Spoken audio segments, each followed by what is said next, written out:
நீங்கள் பார்த்து கொண்டிருப்பது காஞ்சி டைம் செய்திகள். தமிழ்நாடு அரசு போக்குவரத்து கழகம் விழுப்புரம் கோட்டத்திற்குட்பட்ட 6 மண்டலங்களில் இருந்து மாற்றுத்திறனாளி அனைவரையும் ஒன்றிணைத்து சென்னை சைதாப்பேட்டையில் உள்ள தமிழ்நாடு அனைத்து வகை மாற்றுத்திறனாளிகள் மற்றும் பாதுகாப்போர் உரிமைகளுக்கான சங்க மாநில அலுவலகத்தில் சங்க மாநில பொதுச் செயலாளர் ப. ஜான்சிராணி தலைமையில் கலந்தாய்வு கூட்டம் நடைபெற்றது. இந்த கூட்டத்திற்கு சிறப்பு அழைப்பாளர்களாக கடலூர் மண்டல பொதுச் செயலாளர் ராஜேஷ், மாநகர போக்குவரத்து கழக மாற்றுத்திறனாளி ஊழியர் சங்கத்தின் பொதுச் செயலாளர் முகமது காசிம் கலந்து கொண்டு பல்வேறு கருத்துக்களை எடுத்துரைத்தனர். இந்த கூட்டத்தில் மாற்றுத்திறனாளிகள் தினம் தினம் அவர்கள் படும் வேதனைகள் குறித்தும் ஆலோசிக்கப்பட்டது.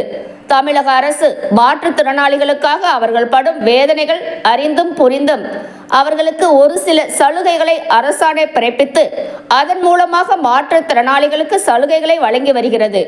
ஆனால் அரசு போக்குவரத்து கழக நிர்வாகம் சலுகைகள் அனைத்து மாற்றுத்திறனாளிகளுக்கும் வழங்காமல் பாரபட்சம் காட்டி வருகிறது. மேலும் மாற்றுத்திறனாளி தொழிலாளர்களுக்கு பணி வழங்காமல் காலம் தாழ்த்தி வருவது குறித்தும் ஆலோசிக்கப்பட்டது. மாற்றுத்திறனாளிகளின் கோரிக்கைகளை ஆய்வு செய்து அரசாணையில் கூறப்பட்டுள்ள அனைத்து சலுகைகளையும் வழங்க வழிவகை செய்ய வேண்டும் என கலந்தாய்வு கூட்டத்தில் முடிவெடுக்கப்பட்டது. நம்ம காஞ்சி டைம் செய்தி சேனலை சப்ஸ்கிரைப் பண்ணுங்க, லைக் பண்ணுங்க, கமெண்ட் பண்ணுங்க, ஷேர் பண்ணுங்க.